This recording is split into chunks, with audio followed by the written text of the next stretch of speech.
সব শেষ, তাই না? 2025 সালের ক্যালেন্ডারের দিকে তাকালে হয়তো আপনার বুকটা ধক করে উঠে, একটা দীর্ঘশ্বাস বেরিয়ে আসে। মনে হয় গত 365 দিন ধরে জীবন আপনাকে নিয়ে শুধু খেলেছে। হয়তো আপনি ব্যবসা শুরু করেছিলেন কিন্তু ডুবে গেছেন। হয়তো কাউকে নিজের চেয়ে বেশি বিশ্বাস করেছিলেন, সে ঠকিয়ে চলে গেছে। কিংবা পরিবারের দায়িত্ব নিতে গিয়ে নিজের স্বপ্নগুলোকে গলা টিপে মেরে ফেলেছেন। আয়নার সামনে দাঁড়ালে আজ যে মানুষটাকে দেখতে পান, তাকে খুব ক্লান্ত, পরাজিত আর নিঃস্ব মনে হয়।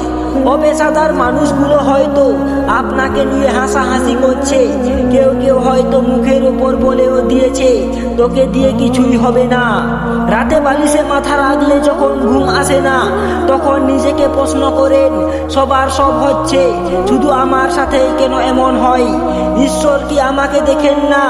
যদি এই কথাগুলো আপনার জীবনের সাথে মিলে যায়, তবে এই ভিডিওটি স্কিপ করবেন না।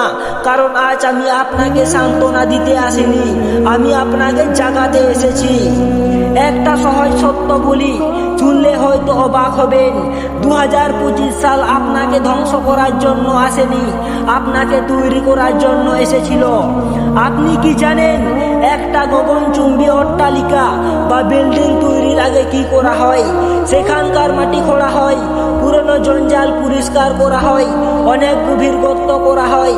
বাইরে থেকে দেখলে মনে হয় জায়গাটা ধ্বংসস্তূপ, কিন্তু ইঞ্জিনিয়ার জানে ওই গভীর গর্তটা করা হচ্ছে কারণ ওখানেই এমন এক ভিত্তির প্রস্তর স্থাপন করা হবে যা 10 তলা বিল্ডিং এর ভার নিতে পারে। 2025 ছিল আপনার সে মাটি খোঁড়ার সময়। যা কিছু আপনার জীবন থেকে হারিয়েছে তা আসলে আবর্জনা ছিল। প্রকৃতি আপনাকে খালি করেছেন কেন জানেন? কারণ আপনার হাত দুটো যদি সস্তা জিনিসে পূর্ণ থাকে, তবে আপনি দামি জিনিস ধরবেন কি করে?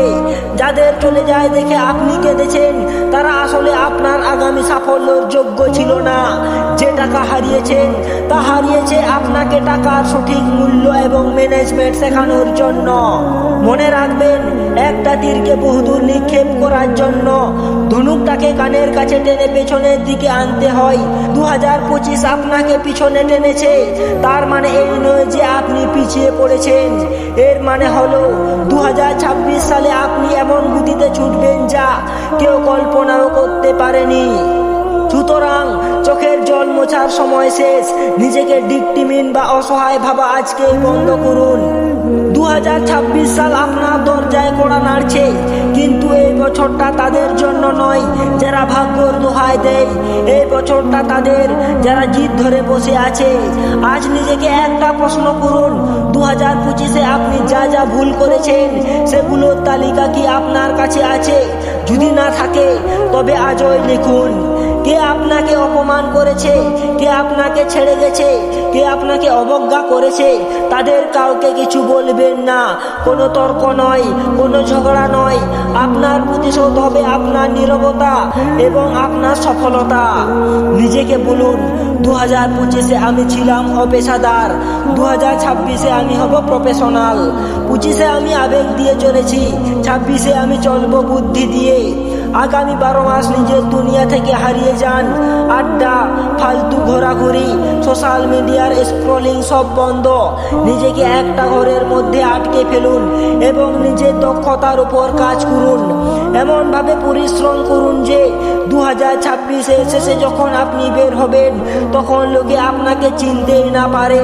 তারা যেন অবাক হয়ে জিজ্ঞেস করে, আরে তুই এত বদলে গেলি কি করে?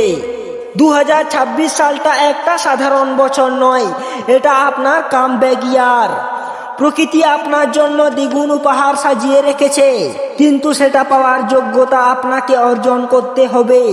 2025-এ যদি 10 টাকা হারিয়ে থাকেন, 2026-এ 100 টাকা আয় করার প্ল্যান করুন। যদি সম্মান হারিয়ে থাকেন, তবে এমন সাম্রাজ্য গড়ুন যেন পুরনো মানুষগুলো আপনার দিকে তাকাতে লজ্জা পায়। হতাশ ঝেড়ে ফেলুন, উঠে দাঁড়ান, নিজের মেরুদণ্ড সোজা করুন। আপনি ফিনিক্স পাখির মতো, ছাই থেকে উঠে আসায় আপনার স্বভাব। 2025 আপনাকে পুড়িয়েছে ঠিকই, কিন্তু সেই আগুনেই খাঁটি সোনা হয়ে বেরোবেন আপনি 2026-এ। আপনার গল্পটা এখনো শেষ হয়নি। সিনেমার ক্লাইম্যাক্স এখনো বাকি আছে, আর সেই ক্লাইম্যাক্স শুরু হচ্ছে আজ থেকে। আমি জানি আপনি পারবেন, আপনার সেই ক্ষমতা আছে, শুধু নিজের উপর বিশ্বাসটা হারিয়ে ফেলবেন না। যদি আপনি প্রস্তুত থাকেন, 2026কে নিজের জীবনের সেরা বছর বানাতে চান, তবে কমেন্ট বক্সে এখনই লিখুন আই এম রেডি। আমি দেখতে চাই আমার সাথে কারা কারা এই যুদ্ধের ময়দানে নামছে। দেখা হবে বিজয়ের মঞ্চে। 2026 হবে শুধু আমাদের। ভিডিওটি ভালো লাগলে লাইক এবং সাবস্ক্রাইব করুন। ধন্যবাদ।